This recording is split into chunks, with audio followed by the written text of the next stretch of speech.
Yeah, I just watched the live-action Dragon Ball movie. Don't cry for me, I did it to myself. It really feels like this movie spits in your eyes when you watch it. I've never watched a movie and felt like genuinely offended until today. I almost made a goddamn twitlonger about this film. So I'm sure all of you know Dragon Ball Evolution is a 2009 live-action Dragon Ball movie, and it's abominable. And I'd never actually seen it. I'd always just heard how bad it was and just assumed it couldn't be worse than the live-action Avatar: The Last Airbender movie. But after finishing it, I can absolutely confirm that it is worse. The first rule is there are no rules.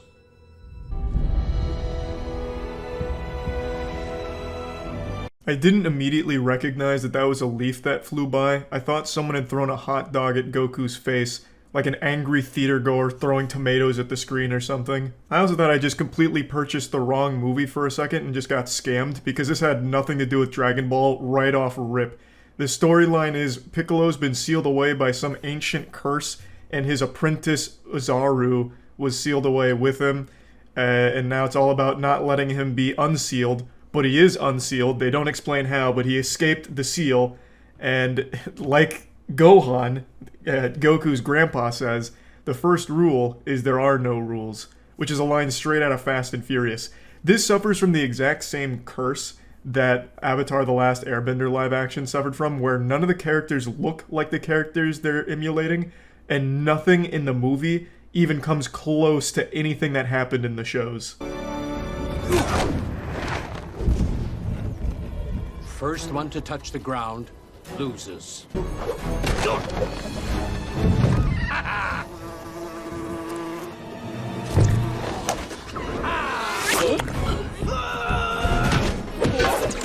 Yeah, that's a real scene in the movie. This isn't a fan edit.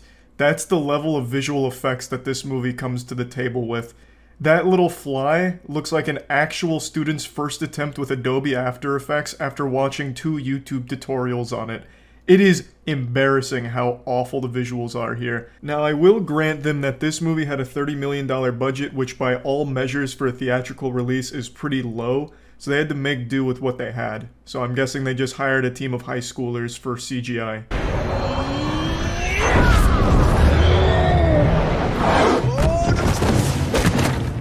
This is probably the most insulting part of the movie. That was airbending. I'm not making this shit up, listen. I will take you to a secret place where a chosen few were taught to master the energy of the 3 elements: air, fire, and water. Shadow Crane Strike is the most basic of all the air bending techniques. I honestly felt like I was being made fun of, like my feelings were hurt just listening to this.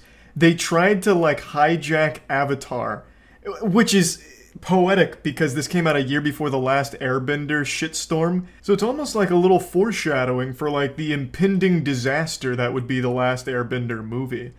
I just couldn't believe it when I heard this. For some reason they just bring in bending. Inexplicably.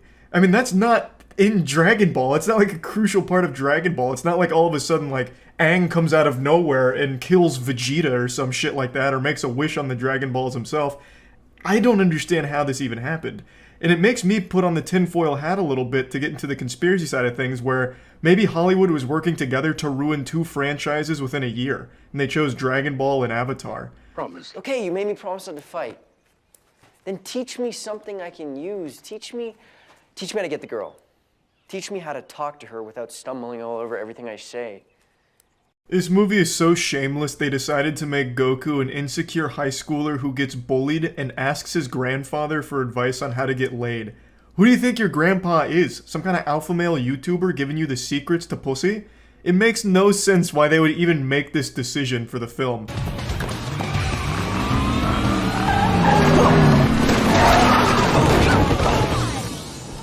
Hey, Fuller, you just wrecked my bike! Agundis, did you just fart, man? Because I could have swore I just heard something.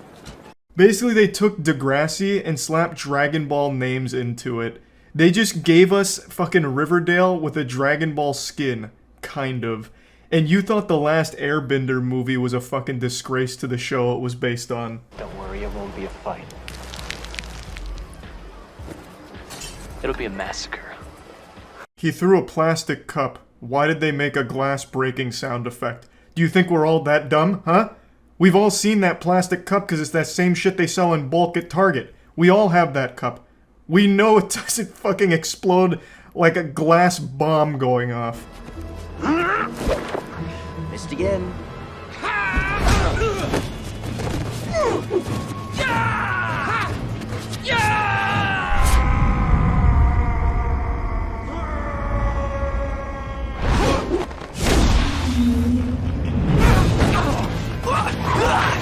He gets invited to a party, his bullies are there and they want to beat his ass, but he made a promise not to fight them, but he didn't make a promise not to dodge them and make them fight each other.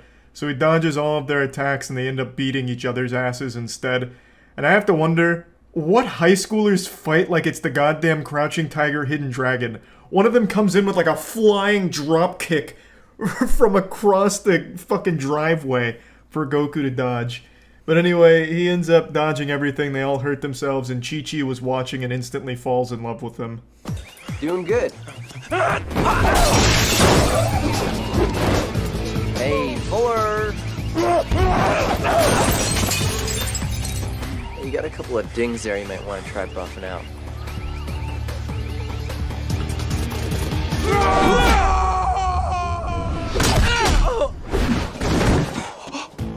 I almost forgot to mention this incredible piece of cinema history. Goku starts breakdancing on the main bully's car, and the bully keeps hitting his car with a pipe while trying to hit Goku. But his moves are too smooth. He hits the meanest head slide of all time, going right across the hood of the bully's car. Bully hits it with a pipe again, breaking it even further. I mean, the resale value is tanked because Goku is so good. And then he dodges two bullies' attacks and they hit each other with their pipes. And that's game over, baby. He unleashed the dragon. He went Dragon Ball turbo mode. I know this may be hard to believe, but we're a lot alike. This is the best birthday I've ever had. Goku and Chi-Chi share a very spicy interaction here, a lot of flirting, and my god, there is no chemistry between them. It's like chocolate milk and cereal. They just don't go well together. But while they're engaging in this flirting, Goku's grandpa gets murdered by Piccolo. He uses the Force to kill him.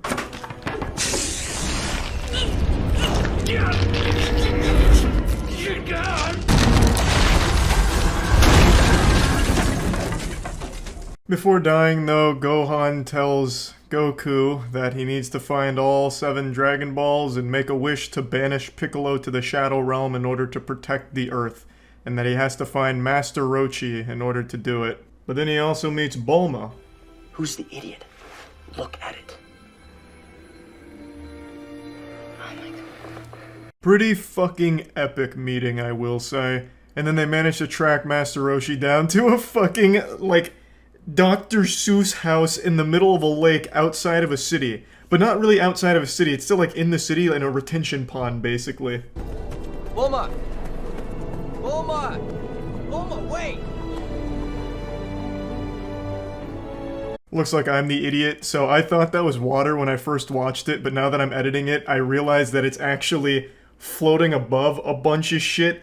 So I'm really confused on where this is and how this exists. Even more so now.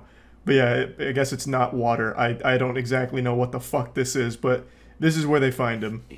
I am Lieutenant Roshi, the Invincible! My grandfather is dead. An inspired performance as Master Roshi here, honestly. 1-to-1 with the anime. And speaking of 1-to-1, let's take a good look at Piccolo.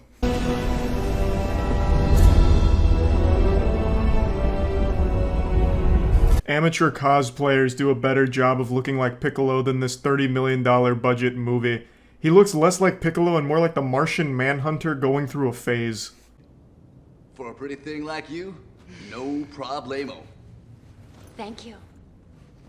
You're a real gentleman. Yamcha, at your service. I'm gonna need some payment. They fall into a hole and meet Yamcha. That's it. Also, the actor here is really going hard as Yamcha. It's like going so campy that it becomes like almost self-aware. As if this actor knew the script was so fucking trash that he just wanted to poke fun at it in his own performance. Every single line he delivers is the most outrageously over-the-top and dumb thing I've ever heard from a single character. And I have to feel... I really believe that it's on purpose from the actor here. Wait a minute. Is that a Capsule RX 550 Roadster I see down there? Yo, I'll take that. You're nothing but a low-life bandit. Yeah, but one with a ladder. Just think it over, because after the sun comes out, it's gonna be hot, hot, hot. Hot. You see what I mean? It's not even acting. It's like anti-acting. It's wild.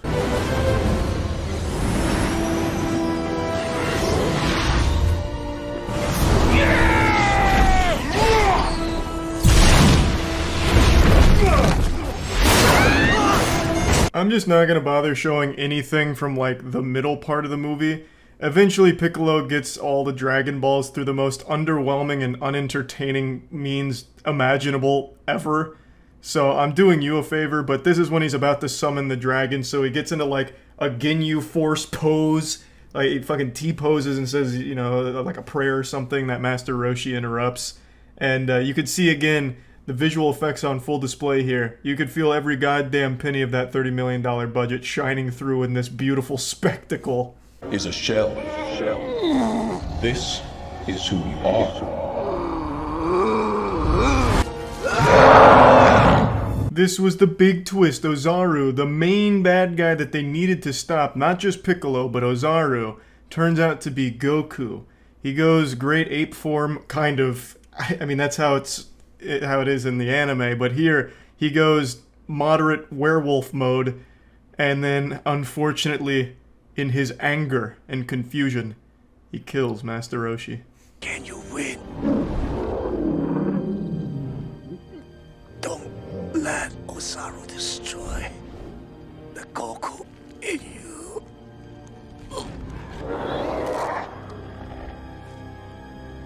One of the saddest deaths in cinema history, I would argue, but luckily it was just enough to help snap Goku back into himself and out of Ozaru. The Dragon Ball is mine.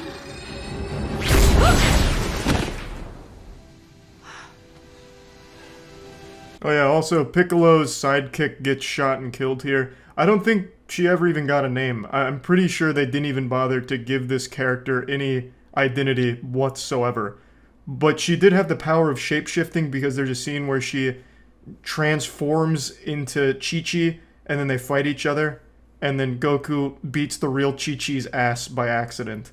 It's not really like an entertaining scene to watch, but saying it out loud makes it sound better than it is. I am Ozaru. To be at one with myself, I must be two.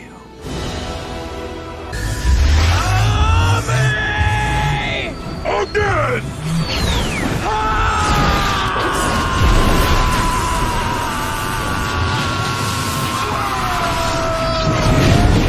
Giant fucking fart effects all over the place. Bingo, bango, bongo. Goku beats Piccolo in triumphant fashion. And then they wish Master Roshi back from the dead with the Dragon Balls. Dragon! Roll credits. Or so you thought. It actually sets itself up for a sequel. Piccolo's not dead. In fact, he's alive. And sleeping. Soundly. Until he wakes up after having an interesting dream, I guess. So maybe we'll still see a Dragon Ball Evolution 2, if we're lucky. This was perhaps one of the worst adaptations of anything of all time. A statement I don't make lightly, especially after seeing the Last Airbender movie, and there's countless other examples, but this one might actually be the worst. Even with all of the problems, the endless amount of problems with Last Airbender movie, it at the very least hit some of the story notes that were present in the show.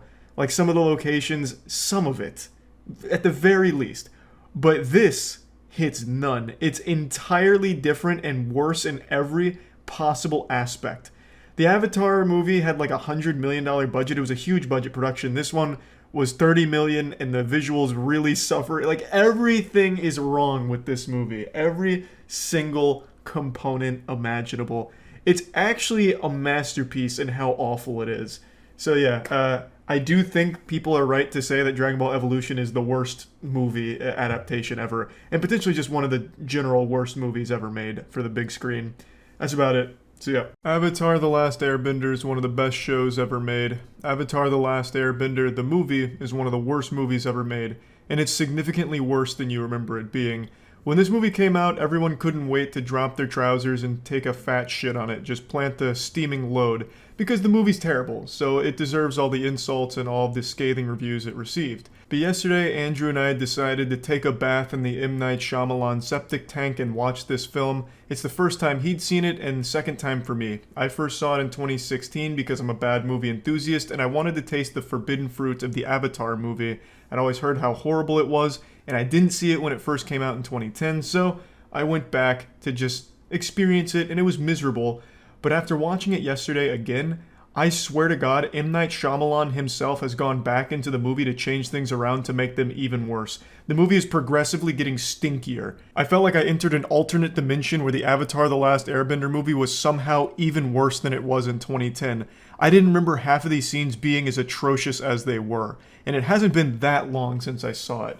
It was shocking, and I don't say this lightly, but I do believe this is one of the worst films ever made. Yes, it is worse than The Room when it comes to its dialogue. The dialogue in this film actually does sound like it was written by Tommy Wiseau if he had just hit 50 whippets in his car. It is baffling that this somehow ended up in a big budget film. And I think it's worse than any student film, any indie film. It's worse than fucking YouTube Halo 3 machinimas. It is unbelievably terrible in every possible department. It's extremely obvious nobody on the production side ever watched the Avatar show because they get the pronunciation of every single name wrong. They don't even call him the Avatar, they call him the Avatar.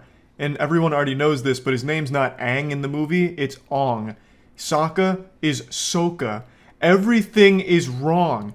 It's like they just read a Wikipedia article about the Avatar show and then tried to make a movie off it based on 3 sentences, like a plot synopsis. I can't even wrap my head around how it ended up like this. It tries to cover a lot from the Avatar show. It goes all the way up to the moon spirit, starting from literal bottom, starting from the very beginning. In an hour and 40 minutes, it goes from freeing Aang from the water tribe area all the way up to the moon spirit. And nothing makes sense. Never have a normal life. That I could never have a family. They said it cannot work with the responsibilities of the Avatar. Why can't the Avatar have a family? I asked that. I wanted to show quite a few scenes from this movie while I talked about it to make my points, but I just don't want to take the chance of any copyright violations or anything like that, because God already knows M. Night Shyamalan will get the fucking copyright benders out here and fuck me up. So I'm only going to show bits and pieces here, but here's just an example of a conversation in this movie. It's like 2 Skyrim NPCs malfunctioning anytime characters talk to each other. They don't have conversations. They just vomit out plot synopsis.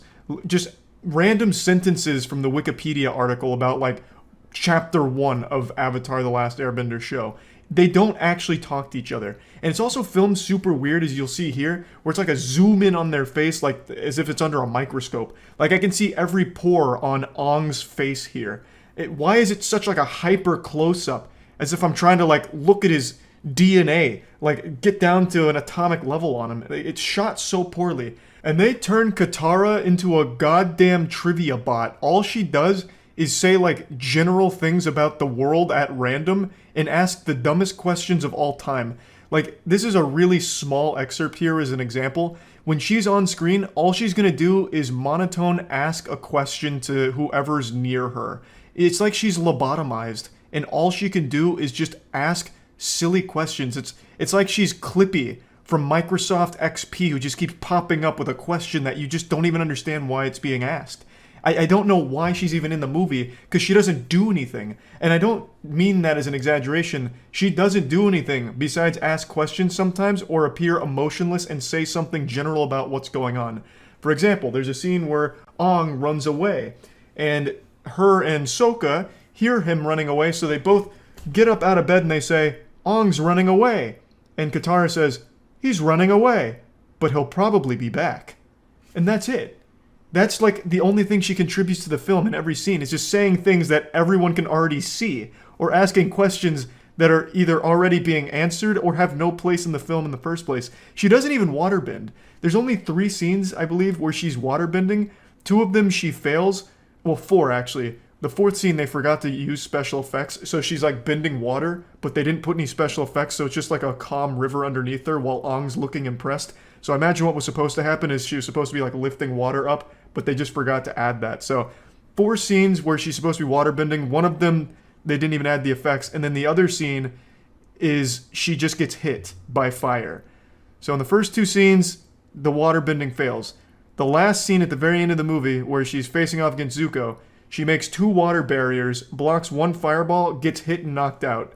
That's it. That's like the last time we see her. She doesn't do anything. I don't even know why she's here. She's just a fucking punching bag. And Sokka, I can't even imagine what M. Night Shyamalan told the actor to do, because when he's on screen, he just looks like he's always on the verge of tears.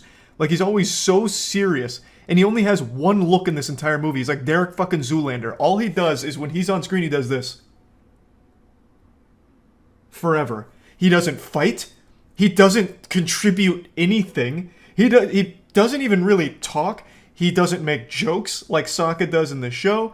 He is nothing. He is a fucking android that is malfunctioning.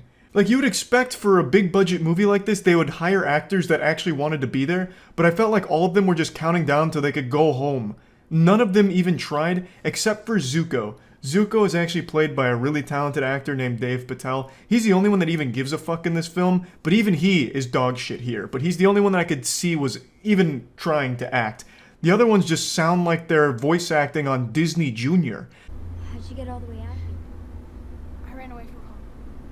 We got in a storm. We were forced under the water of the ocean. Oh, I see. Wow. It wasn't very smart. I was just upset. They're just literally explaining a plot summary of the show. Yeah. With about the same delivery as me reading it in my head. The way the characters deliver their lines sounds about as enthusiastic as I do when I wait in line at the DMV and then have to fill out some shit. Like, they just seem so unbelievably bored to be there. And the movie, the most criminal thing about the movie is just how boring it is. Because like I said, they try and covered a lot from the Avatar show in a short amount of time. Thus, the majority of the movie comes out exactly like what you just saw, where they're just vomiting plot summary at each other with nothing else happening. Now, this film had a $150 million budget, so you would expect with that much money behind it, at least the fighting and the effects would look good. No. It's made in Adobe After Effects, it feels like, or Sony Vegas. Like, it's fucking trash. Look at this. Oh my lord! Here it is! Yeah. Whoa! Watch out! You can't. This is an actual scene in the final cut of the film. Fucking 10 earthbenders doing an interpretive dance in order to summon a small pebble and slowly push it towards their opponent. This is actually the scene out of Austin Powers when he's in the fucking steamroller and slowly about to run over that guy. And he just keeps screaming.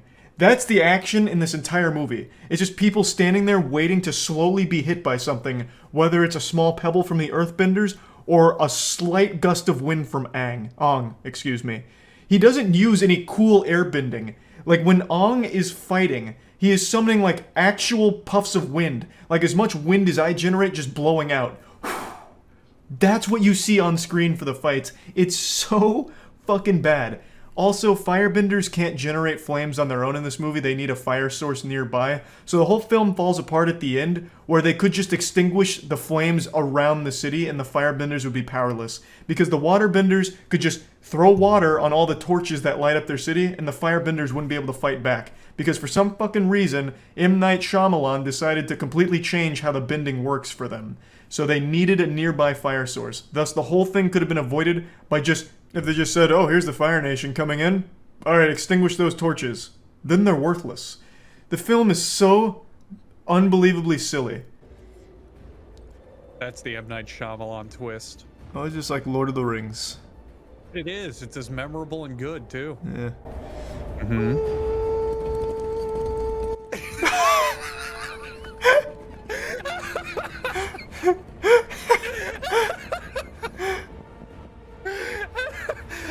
He didn't feel like writing a speech or a line, so he said go up there and make a noise. That right there is the only good piece of dialogue where one of the guys just goes up and instead of giving a speech just goes because they just decided not to write dialogue or anything inspirational. Just this random fucking dude goes up there and just makes a goofy noise. That's about as much effort as that went into the entire film. That's the perfect summary of this film. Just go up there and do whatever. I don't care. I got paid a lot of money to make an Avatar movie, but I don't feel like doing any amount of work to make it good. This movie is beyond bad. This movie is like getting a colonoscopy while wide awake for it. It is painful. M. Night Shyamalan's known for his twists in movies, and the biggest twist about the Avatar movie was that it was the worst fucking thing you'll ever see in your life. So if you like the show, get ready to get slapped in the face. It is so much worse than I remembered it being. And it hasn't been that long since I've seen it. It is so fucking bad. And I've only scratched the surface. I wanted to do a really in-depth dive on it, but I just don't really want to risk like a copyright violation or anything, so I'm going to refrain from doing that. I'm just giving you the general basis on why it's so bad and what makes it so awful. There is not a single moment in this entire film that is even remotely interesting or well done. There is no character besides Zuko that even tries a little bit. And even Zuko, who's by far the best performer in this film, does an awful job. Because I really feel like M. Night Shyamalan told everyone to do terrible. Like, go out there and give it your absolute worst take. Andrew made a good point. He said Shyamalan probably just took the 70th take of each scene so all the actors were exhausted. That's the only explanation for how it ended up so bad, and how every single character in here is so poorly done. It makes no sense that this fucking film is in the state that it's in. And yeah, I just wanted to talk about it a little bit since I rewatched it yesterday. That's about it. See ya. I'm going to show you an image, and I want you to tell me how it makes you feel. What does it say to you? Now, I don't want to scare you. This isn't meant to be frightening, but it will be a bit distressing. Think of it like a therapy session, and this is a Rorschach. You ready? Here it is. BuzzFeed Studios jump scare. Don't worry, it's gone now. It can't hurt you anymore. I know that seeing BuzzFeed Studios elicits a feeling of sadness and despair. I honestly didn't even know BuzzFeed was still around. I thought we had eradicated that plague many years ago, but I guess it's still got a heartbeat no matter how faint, and they're going all in on this horror movie called Dear David, which is based on a Twitter thread. I shit you not. That is the most BuzzFeed shit imaginable. They're making a Twitter thread horror movie. A stunning, brave, and bold twist on the horror genre here. Innovation at its finest, and that's what BuzzFeed is known for. I really can't wait to see what's next for the creative minds at the BuzzFeed Studios basement. I want to see what else they'll cook up in that cursed kitchen. Perhaps a Netflix original thriller about a bubbly blogger who's now facing her worst nightmare when she goes to Starbucks and was served a grande instead of a venti. Fucking teeth chattering. Chills, I tell you, chills. BuzzFeed Studios, they're aiming for the fences. They're swinging for a big home run, and goddammit, I think they might just hit it. This trailer for Dear David is impressively awful. Before getting into the trailer itself, I'll just go ahead and show you what it's based on. It's from this thread in 2017 where a comic artist named Adam was documenting a series of hauntings he was experiencing from a dead child named David. And this is the police sketch of David, I guess.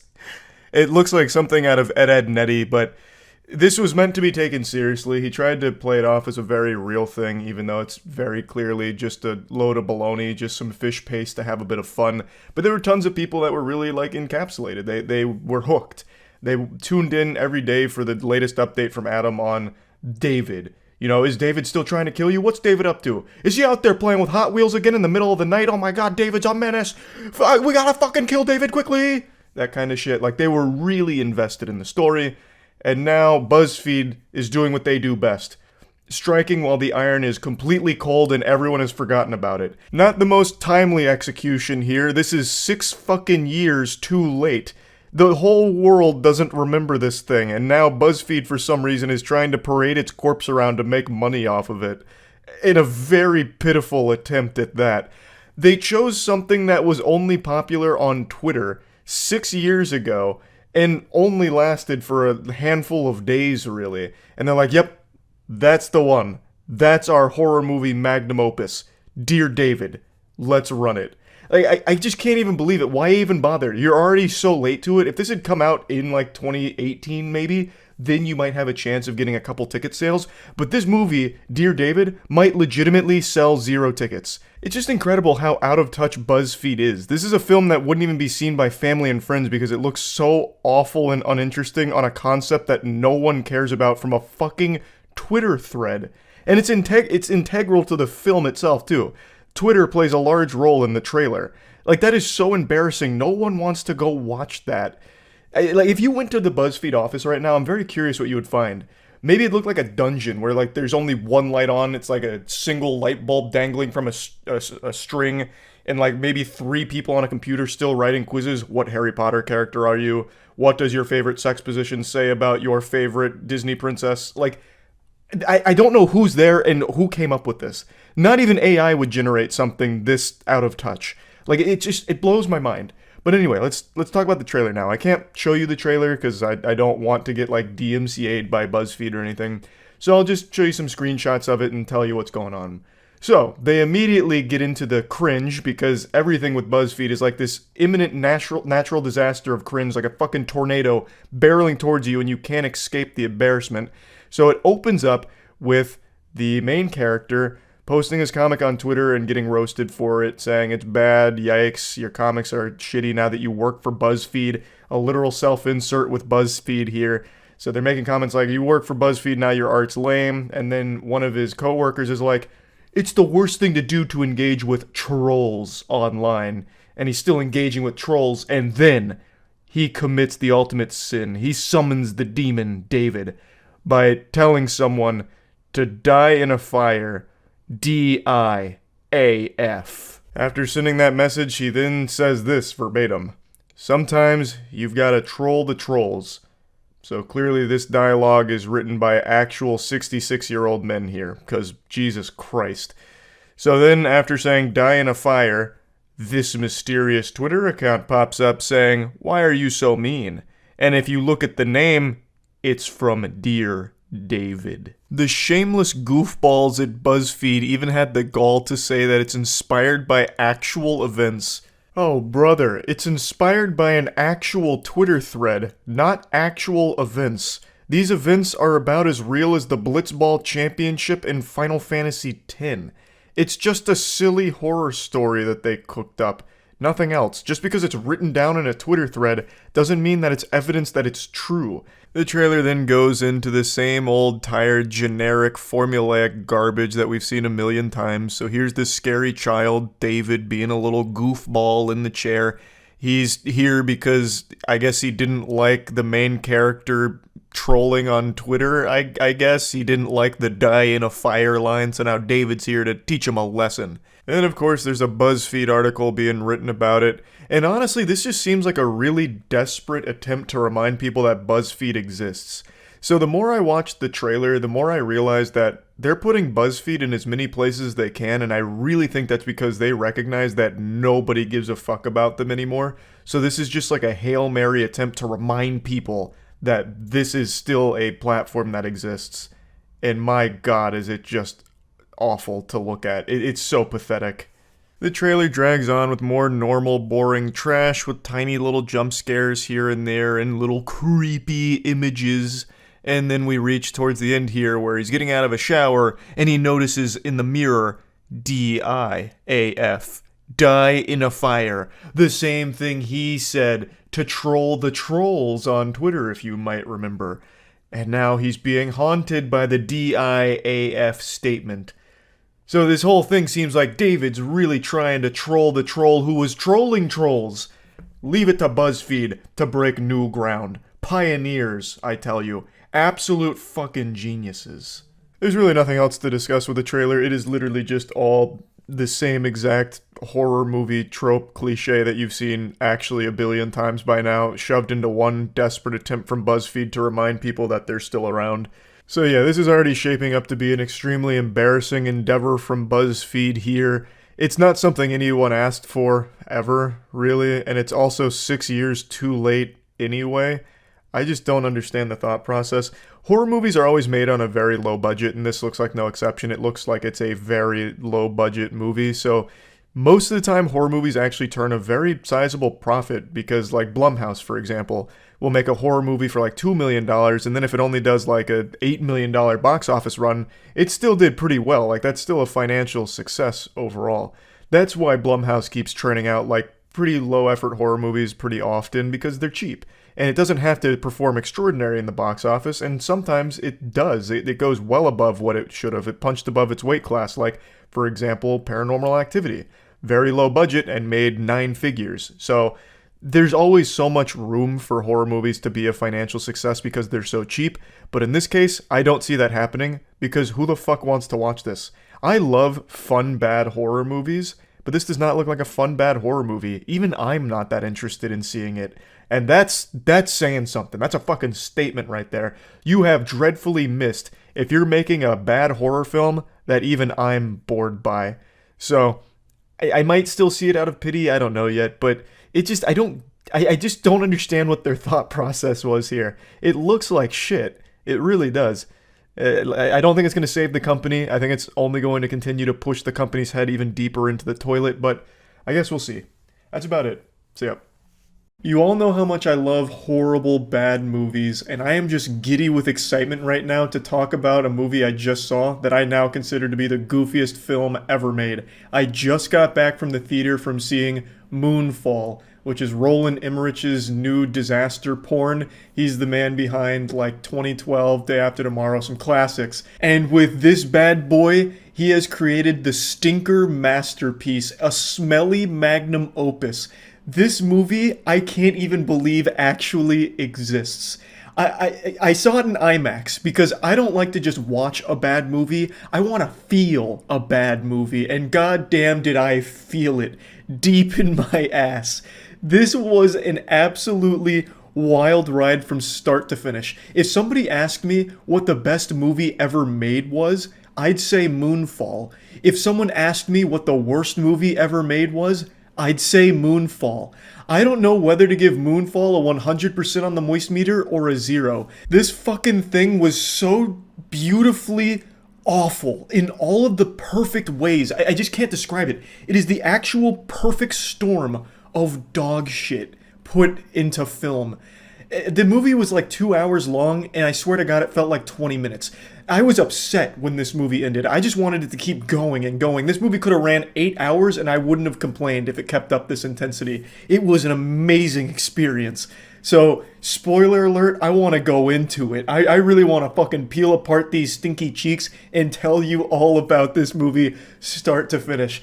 And let me just go ahead and say, this movie had the audacity to try and hint at a universe, like a Moonfall extended universe, kind of like the Marvel or Star Wars universe they created. Moonfall did that towards the end, and I need a sequel. The human race deserves a sequel to Moonfall.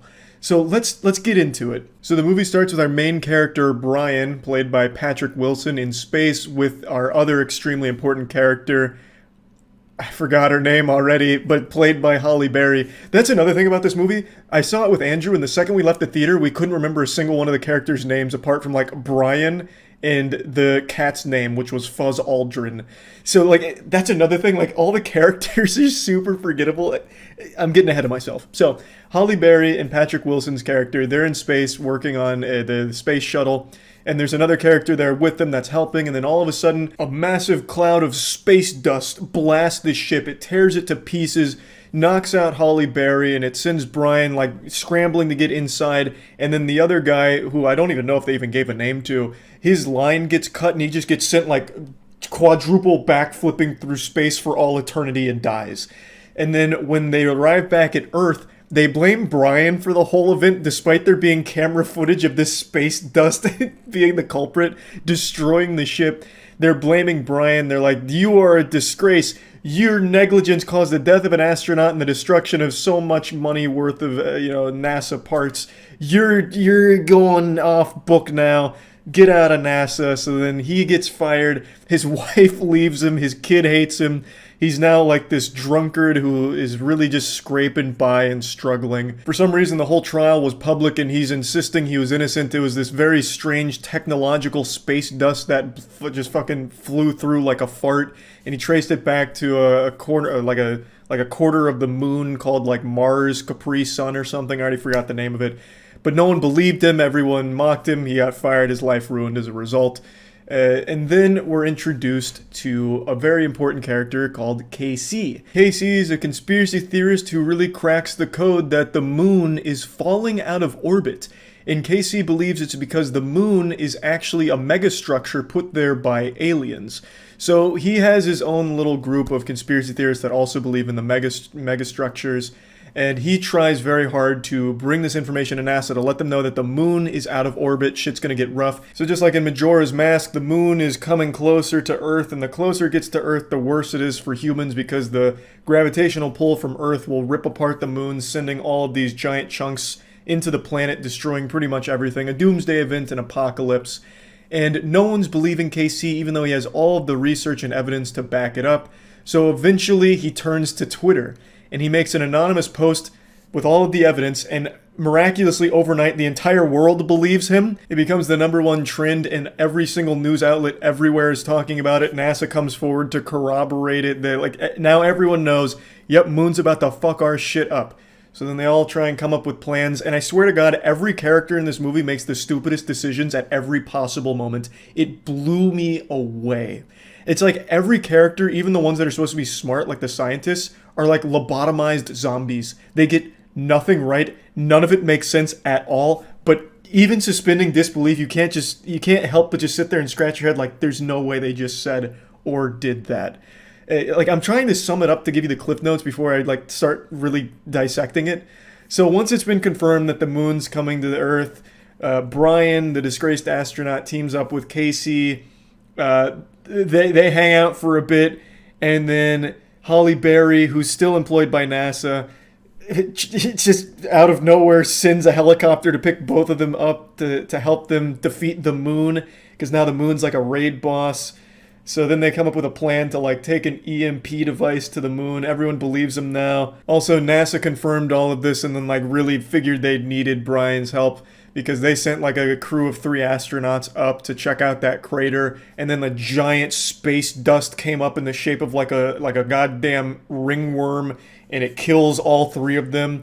So then they conclude like, yep, there's something weird and wacky going on with the moon. It's got some kind of artificial intelligence living inside of it. So then that's when Brian and Casey come. My God.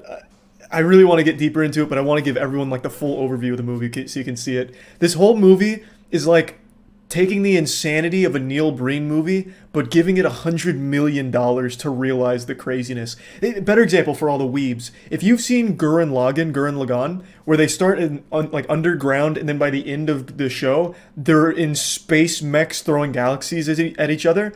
It's that, but for pseudoscience and conspiracies.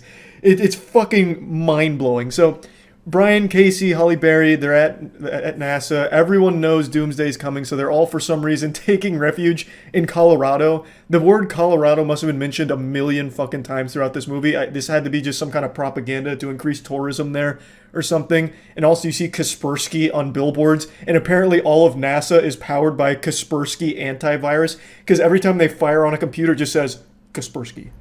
And that's all there is on the screen. It's just like they look at Kaspersky and things start helping. But I keep getting too specific. Again, everyone's at NASA. They come up with a plan. They get this old EMP device that they're going to take to the moon and blow up the space worm. And this also confirms that space dust that blew up the ship that Brian was on initially were nanobots from the AI. So they've got the plan. They've got the EMP. They've now got Brian to pilot it. But something goes wrong. The moon's getting closer, so an earthquake happens, and it cracks the coolant in one of the engines, and it plays out exactly like this. I'm not exaggerating. Holly Berry and Brian go up to check out what's going on. One guy says, the coolant's leaking, and I don't know how to fix it. No one here can really fix it. And she's like, are you sure? And he's like, yeah. He's like, all right, well, that's the end of the mission. I guess everyone needs to go home. So every single person at NASA, except for Holly Berry, Casey, and Brian, as well as 2 other data analysts and a couple of military guys, all leave and abandon the Earth and just like, yep, I guess we just have to accept this is the apocalypse and there's nothing we can do. Just because one of the coolants was leaking a little bit, and then the solution, I shit you not, was we'll just fly without it.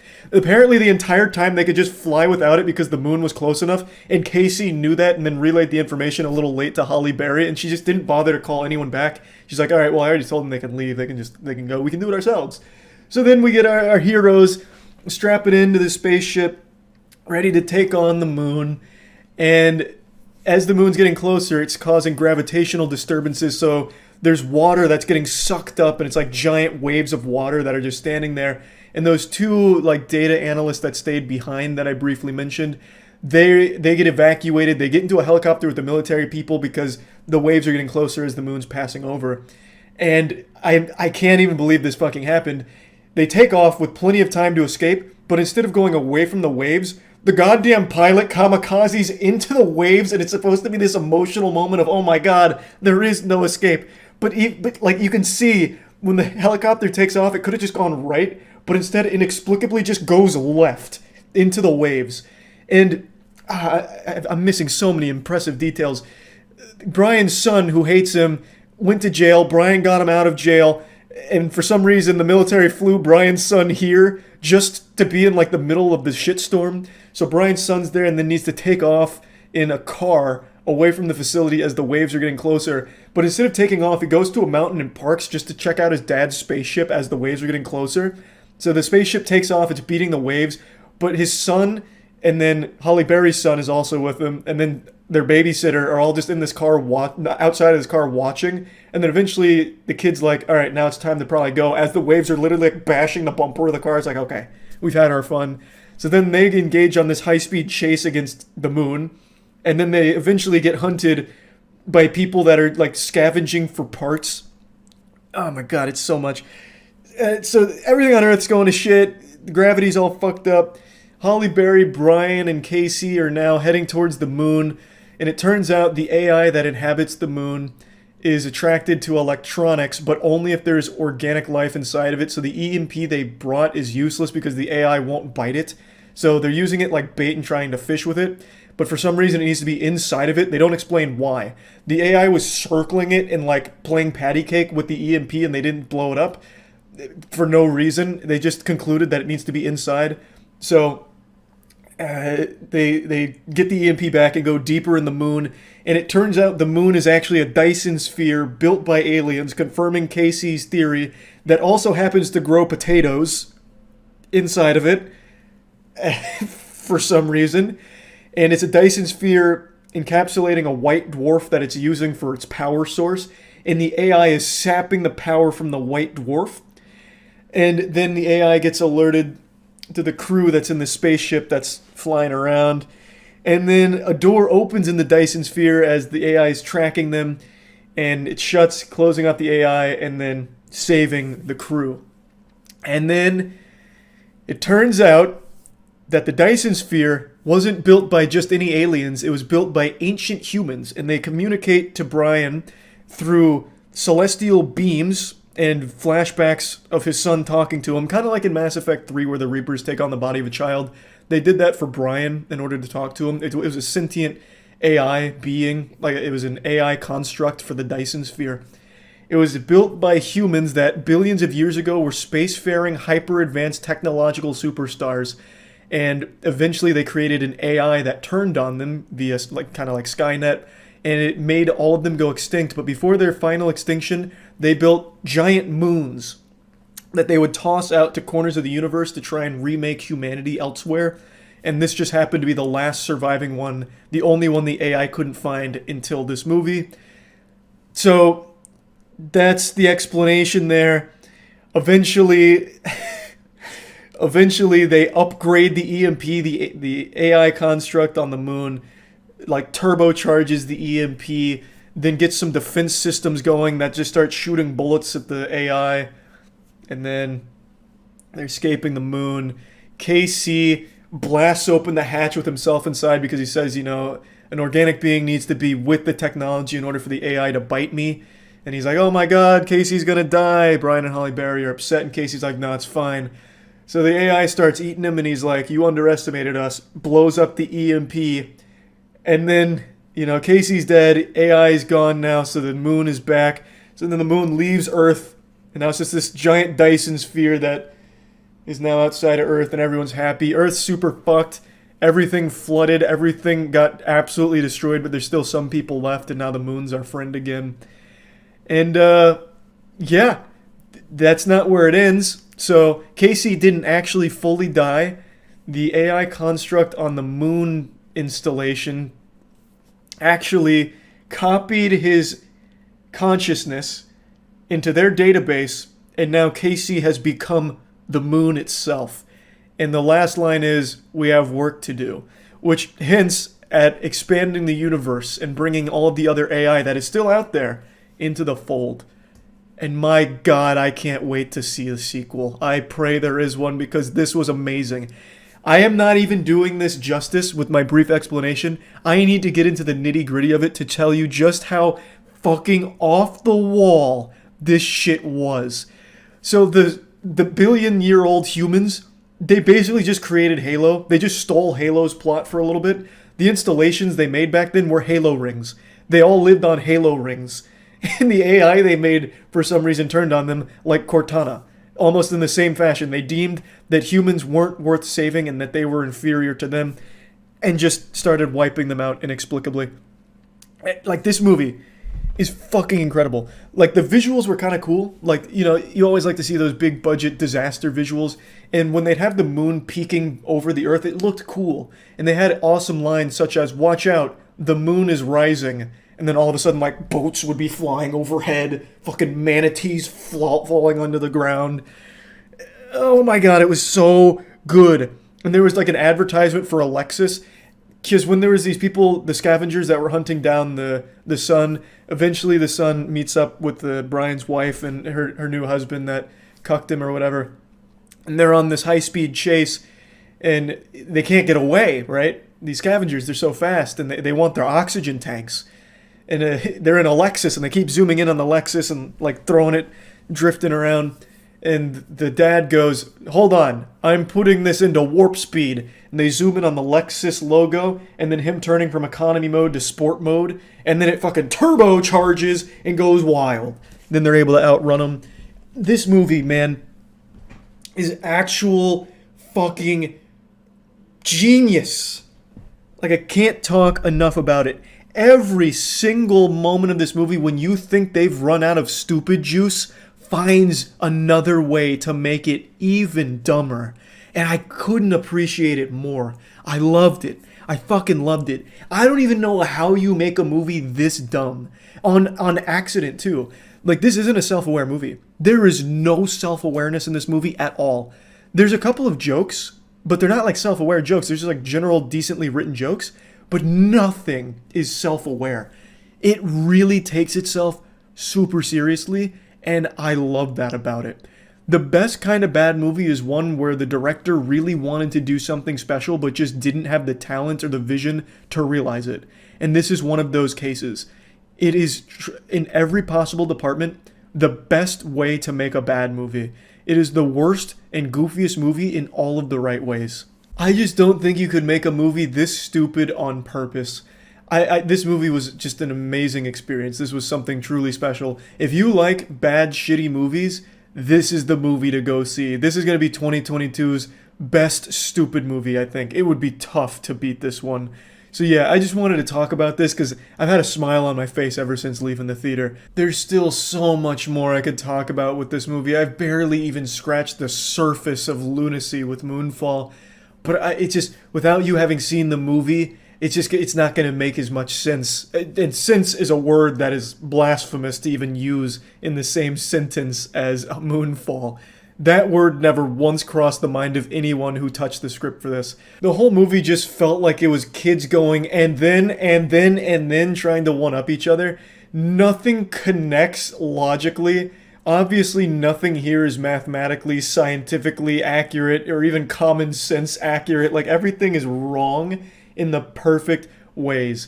Like, for example, they're able to find everyone in the world just because. So, like, when they find Brian and Casey, they're in, like, this fucking random hotel somewhere, and somehow they just get found because.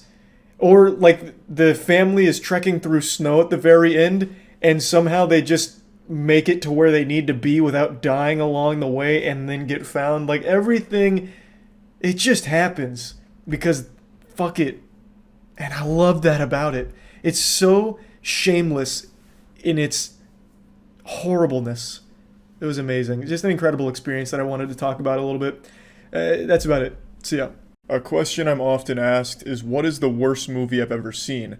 I've seen a lot of movies, a lot of them real dog shitty. From about 2014 to early 2017, I watched every single horror movie that Netflix put on its catalog. Every single one, no exaggeration. So I've seen some truly abominable shit. I couldn't even tell you the name of half of these. I just have fragments of these movies in my brain, burned in my psyche, like some kind of fever dream.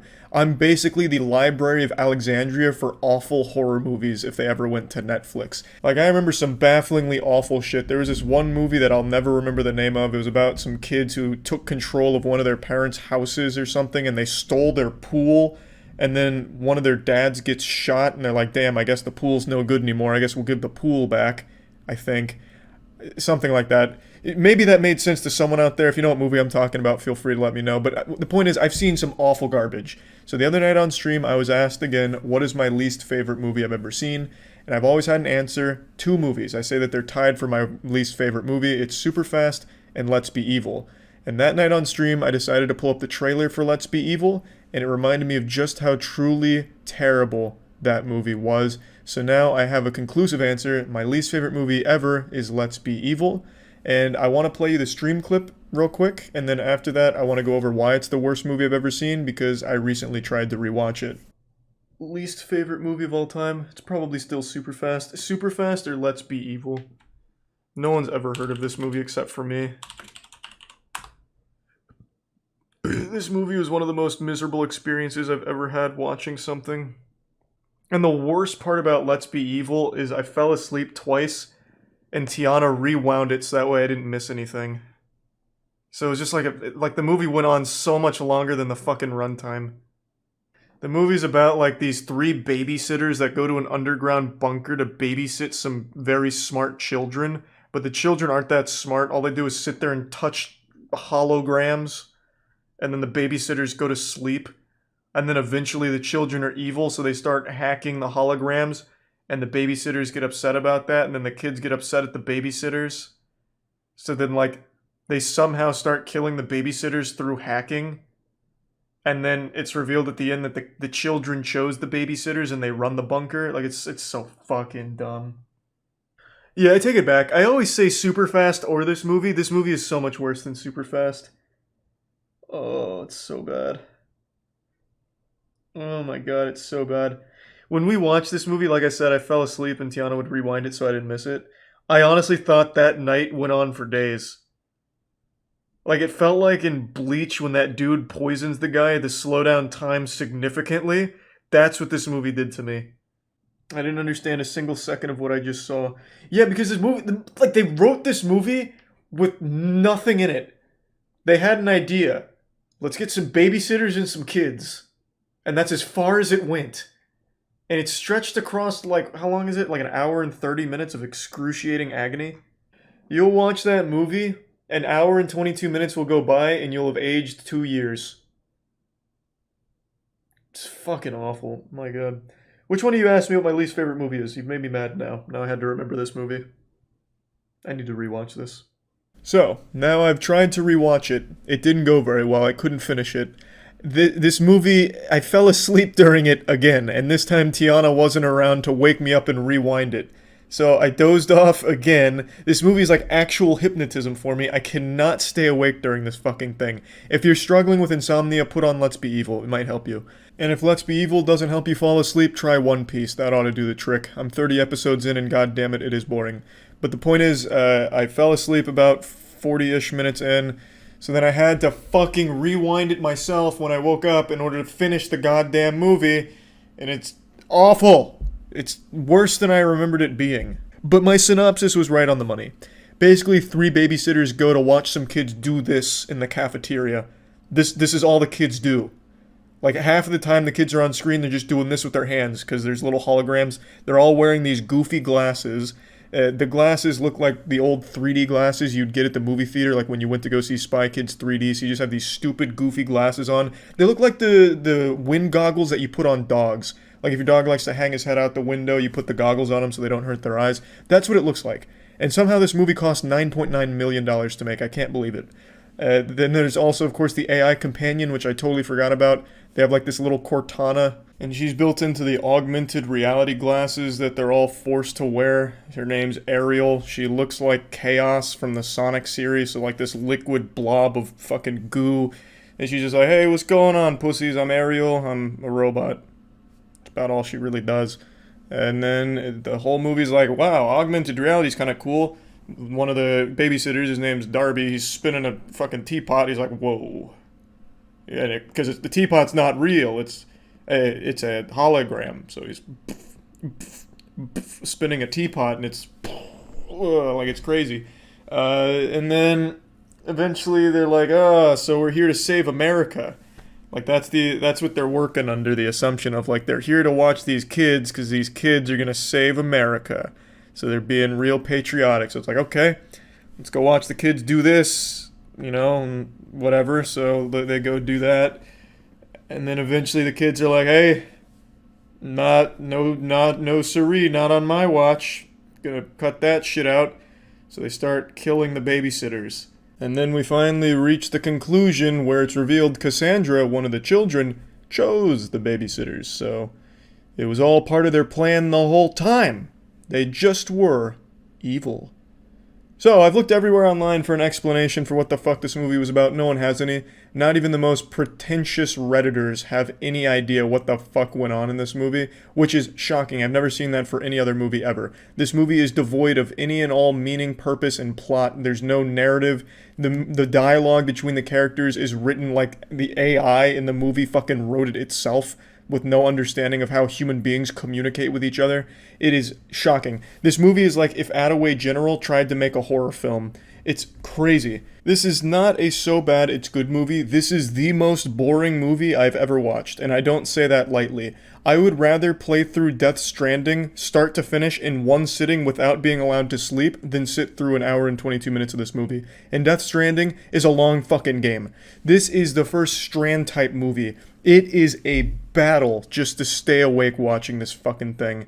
It is awful. Now, this isn't a popular movie, of course. I've never heard anyone mention this ever in the history of human language. I don't think anyone's ever recommended this movie out loud or even typed this in like a text message like, hey, let's watch Let's Be Evil. But there still were quite a few people that were commenting on it on YouTube, IMDb, Reddit, and all of them didn't like it for obvious reasons, but there were a few people I saw defending it. So I was just trying to figure out what they saw in the movie that I might have been missing, because I would have liked to get another perspective. Maybe they really fucking solved this Rubik's Cube of a movie and figured out what it was all about, but they didn't. They just said they liked the colors and the sound effects, or the theme song. So if that's the best compliment you can give to the movie, that the colors were cool and the theme song was great, you didn't do a good job with your movie. I'm sure all of you know by now I love watching shitty movies, I love playing shitty games, I love listening to shitty music, because I find all of it to be entertaining. This movie is not entertaining. There is nothing about this movie that crosses the so bad it's good threshold. It is insufferable.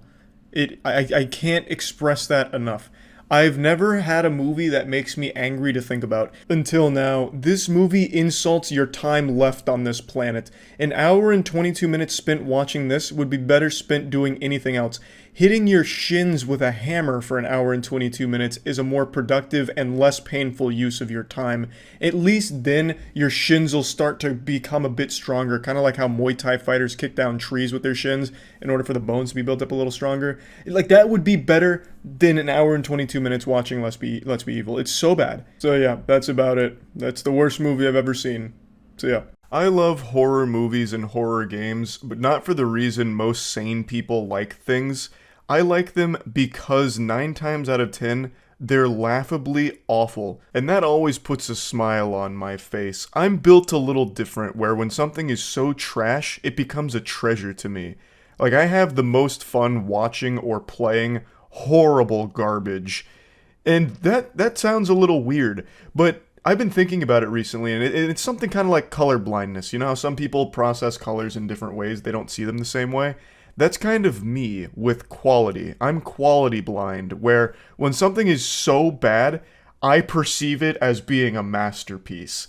I have so much fun with bad movies or bad games. They always make me happy.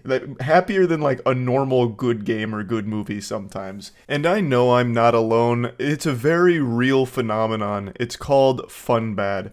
It is always enjoyable to just sit down and watch or play something that is objectively not good and just laugh at it, make fun of it. You know, point your finger at it, shoot spitballs, make jokes about it with your friends. Like, it's a good time.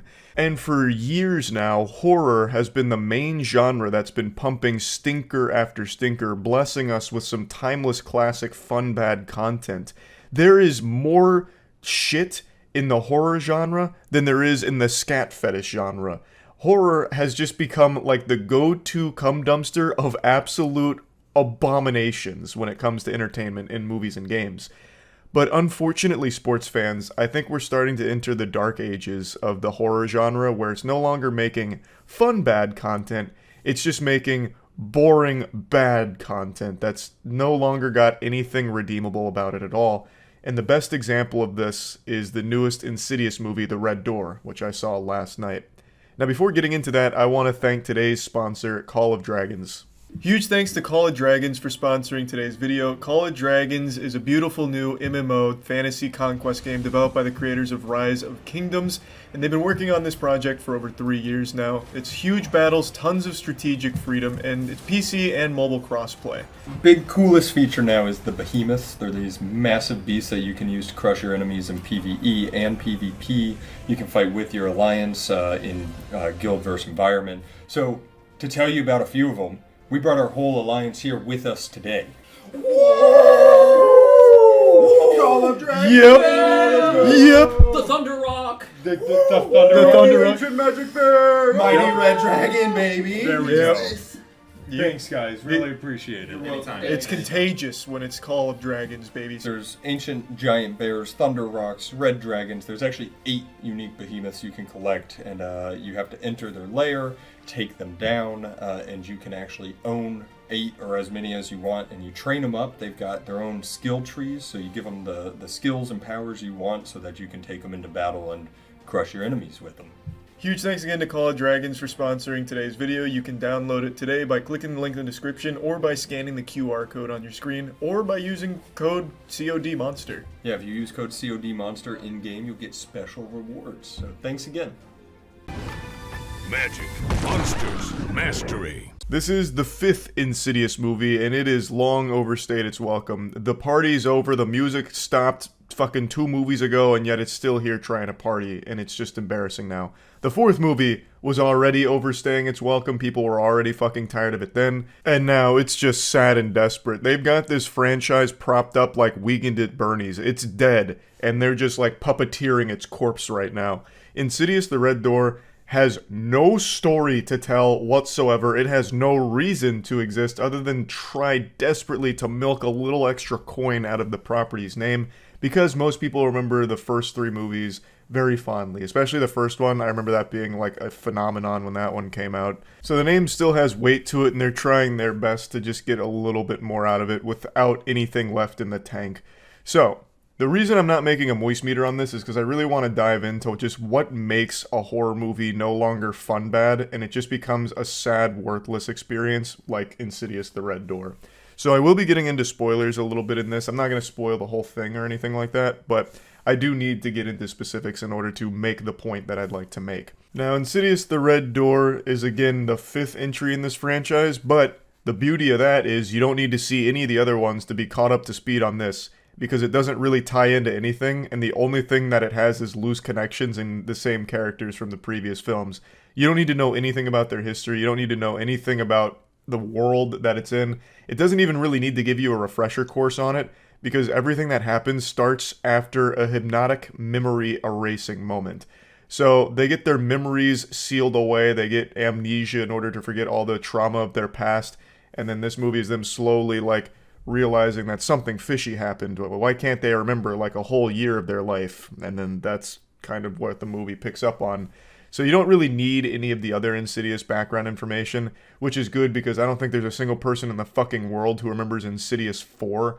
I feel like we all got memory erased with how bad that movie was, because absolutely nobody I've seen online talking about this, or anyone I've talked to about it, like Tiana and I saw it together and I mentioned Insidious 4 to her and she had no fucking clue what I was talking about. I sounded like a crazy person to her, and I don't even remember a single plot point from it other than like a jailer jingling keys like he was trying to entertain like a Twitch audience or something. So this is one of the few compliments I can give to the Red Door. At least you didn't need to see the 4th movie in order to understand what's going on here, because everything that happens in this film is already nonsensical and self-contained to begin with.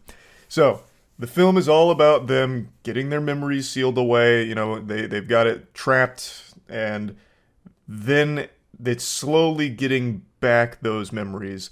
Dalton, the son in the franchise, is going off to college, and the dad, Patrick Wilson, he's kind of an absent father. He's been pushed away, and he's always foggy, as he calls it. His memories aren't what they should be, and it makes him upset.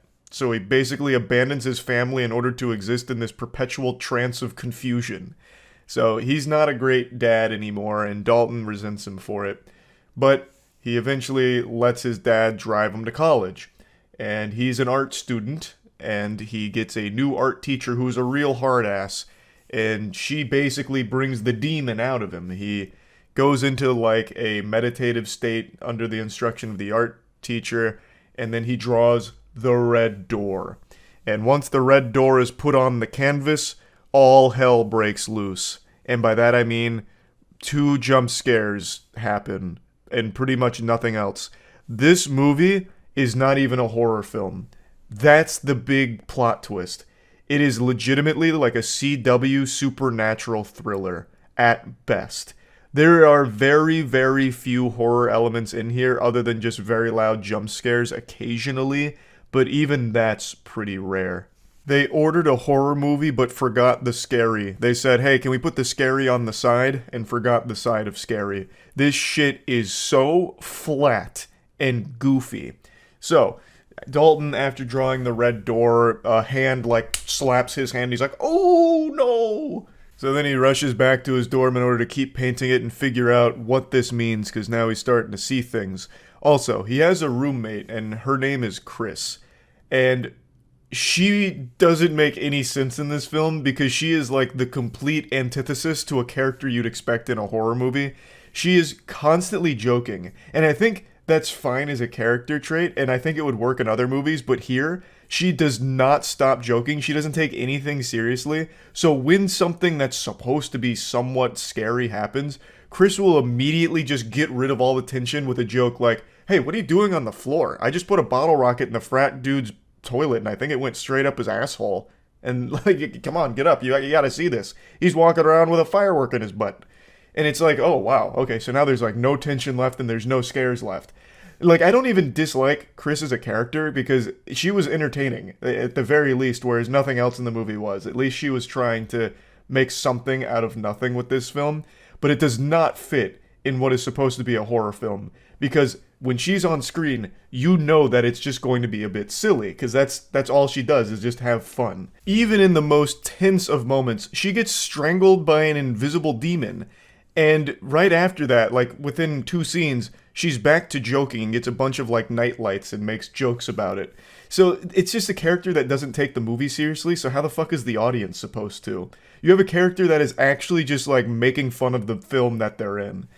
But anyway, so Dalton paints the Red Door. Patrick Wilson's character's in his own home, and he's trying to go through these like memory things, and he's doing like a matching game on the window, which is a goofy idea to begin with. And they're trying to do like subtle scares, so I'll like lift up one of the things and you see like someone wearing an orange shirt in the background by the tree, and it's out of focus, and you're like, oh goodness, that's horrifying. And then the scene will drag on for like 2 minutes of nothing happening, and then just like the glass explodes for a cheap jump scare. Like, it doesn't even really build tension. All it does is it'll show you something a little out of focus in the distance, and then all of a sudden a fucking cannonball goes off. Just a really loud explosion noise, and that's the scare. So then that, you know, the glass blows up and Patrick Wilson's jogging around his house going, oh no! And then he like shuts a door, and then a ghost man pushes him against a wall, and he finds a box of important lore tidbits. But not really, because the lore tidbits don't really mean much of fucking anything in this film, because there isn't a real narrative that they want to tell. But anyway, I'll just fast forward a little bit here. After learning about his dad, Patrick Wilson, he then goes to his wife, who has divorced him, and she reveals all the bad stuff, the stuff that he wanted to forget through the hypnosis. She reveals that while under the possession of the demon, he attacked the family and traumatized the kids, and his wife really couldn't look at him the same way anymore. She just felt fucking sick by his presence. So that's why they sealed off the memories. That's also why they divorced. And now, since Dalton has drawn the red door, everything's starting to flood back, and the family's getting those memories returned to them gradually, and they're seeing things. So Patrick Wilson keeps seeing a couple of ghosts, and that's when it's revealed that the reason all this is happening is because the dad, Patrick Wilson, and Dalton are able to astral project themselves into the spirit realm, like fucking Aang from Avatar: The Last Airbender. So the entire half of this movie is spent astral projecting for the most part. And it's not like this is new for Insidious. We've known this for a long time. This has been a core component of the story. But here, it doesn't even bother to be horror. It is mainly like that astral projection in the smoky spot. It's literally just a room with a fog machine, and that's it. It's not like very interesting to look at. It's just barren, empty wasteland. Dalton is the first one to realize that he can do this, and he does it at his college dorm in order to like scare Chris. I shit you not, when he learns that he can astral project himself out of his body, first thing he does is go to Chris's room, grabs her little mouth piano, the melodica, and he plays a little wonderful symphony. So he hits her with like the beep, beep, boop, boop, beep, like the actual electric zoo out of fucking SpongeBob, which startles her. And then she like goes downstairs and she's like, were you in my room? He's like, no, I was actually in the spirit realm in your room. She's like, oh, interesting.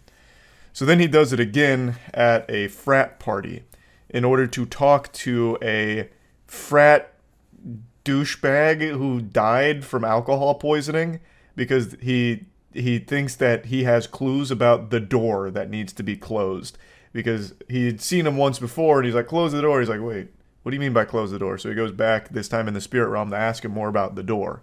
And that's when Chris gets strangled by the big demon. So in the Insidious franchise, the main bad guy is the lipstick face demon, I think is what he's called. He's that goober goofball who's like kind of red, but also just kind of silly looking. And his signature move in the spirit realm is he always puts a Tiny Tim record on the player. You know, the guy who sung the song like Living in the Sunlight? Living in the sunlight, loving in the moonlight, having a wonderful time. That guy. He always plays that music in the spirit realm, and it's supposed to be unnerving, but it is so cringe. That kind of shit is in horror movies and horror games out the wazoo. Tiny Tim, like the music from Tiny Tim, has become a horror movie and horror game staple for low budget, low effort productions. And I feel horrible for that. That's so unlucky for Tiny Tim's music. But yeah, that's what the demon does in the spirit realm. It's that guy. And he's breaking into the real realm because Dalton keeps astral projecting. And I don't want to get into like really deep spoilers, so I'm just going to be a little broad here. But eventually, Patrick Wilson learns that Dalton is in trouble because Lipstick Face Demon is taking over his body. So Patrick Wilson, astral projection to the spirit realm, tries to find Dalton. Dalton's struggling, and his body in the real world has now been taken over, and he might hurt Chris. So The movie, within the last, like, 20 minutes, very desperately wants to be over. It very, very much tries to speed run through everything in order to just end quickly and be done. It didn't want to be a long movie because it didn't have a story to tell. It was already running so thin. So they really just shoehorned in the most cliche shit imaginable at the end here. So basically, Patrick Wilson's spirit projects himself, or astral projects himself, somehow immediately finds Dalton. It breaks his chains with a fucking hammer. Also, I'm just getting into fucking full spoilers here. I'm sorry. I said I was going to be broad, but I actually just can't talk about how silly this is without just being specific. So major spoilers here for how the movie ends. I'm doing you a favor, though, really, because I don't recommend seeing it because there's nothing redeeming about it. It's not fun bad. But anyway, Patrick Wilson swoops in like a hero. Dalton has still hated him all the way up until this point, and now Dalton's memories have unlocked, so he remembers that his dad tried to hurt him. But Patrick Wilson breaks the chains with a single fucking hammer hit and frees Dalton from lipstick-faced demon's control. And then they both run away and close a door behind them, to which Dalton then puts paint on it and seals it forever, like a fucking sarcophagus, just entombs the demon back in that record-playing realm. And that's so fucking dumb. Like, I think that is so lazy, because everything just is a plot convenience. Patrick Wilson somehow astral projects and gets to the exact spot he needs and finds Dalton, who is buried under a bunch of chairs, and is able to break his chains very easily with a hammer. And then the lipstick-faced demon, for some reason, is following them very slowly. And this is the worst fucking trope in horror films. The demon is always just so fucking lazy. He had unlimited opportunities to stop them and thwart their escape, kill them, anything, possess them. But for some reason, he's more than content to just watch and do nothing. And even when he has Dalton's body completely under his control, instead of killing Chris, he just does goofy smiles and bobs to the side like that, and nothing else. The horror movies of the modern age just make the big bad demon or ghost or whatever seem so fucking incompetent, like actual bumbling imbeciles. They have an unreal amount of time and opportunities to kill these people, or at the very least just stop them from thwarting their plan, but they choose not to. They must enjoy it to some level, because again, the demon in this movie actually watches him free Dalton, slowly waddle their way around this realm, and he just stands there watching and he goes, ah, like just makes a loud noise, and that's it. Nothing else. And then when they finally close the door, then the panic sets in, so now the demon like punches a hole through the door and he's like slapping him around like, let me out, even though he could have just stopped him fucking 5 minutes before that. An unlimited amount of opportunities. It's just so stupid. Like, it's not fun bad, it's just kind of frustrating to sit there and watch it, because it's boring. It's fucking boring. This happens a billion times in horror movies. Like, it is the most cliche shit ever. I'm so tired of seeing it. Like, I love fun bad movies, but Insidious the Red Door and movies like it are no longer fun bad. They're just copy and pasting the homework from other horror movies of the past and doing nothing different or interesting. And it's so lazy that it's not fun bad. And it makes me upset. It's just a waste of time. It is a cash grab off the Insidious name, and it has nothing to offer. It is just a waste of your money and waste of your time. So I wanted to rant about that a little bit because I'm a little concerned that horror movies going forward aren't going to be fun bad anymore. They're going to follow the Insidious Red Door formula of just doing the exact same thing a million times over. And it's going to lose all of its luster. Horror games have already been going this direction. A lot of horror games that come out these days are just the same old walking simulators that do nothing different. It's just the same jump scares, same walking simulators, so they're fucking boring now. It's very rare that you get a fun, bad horror game. But now it seems like movies are starting to go that direction too, and I think Insidious, The Red Door, has really set the bar for what I think a lot of these are going to look like, which sucks. So just wanted to talk about this a little bit. That's really about it. So, yeah.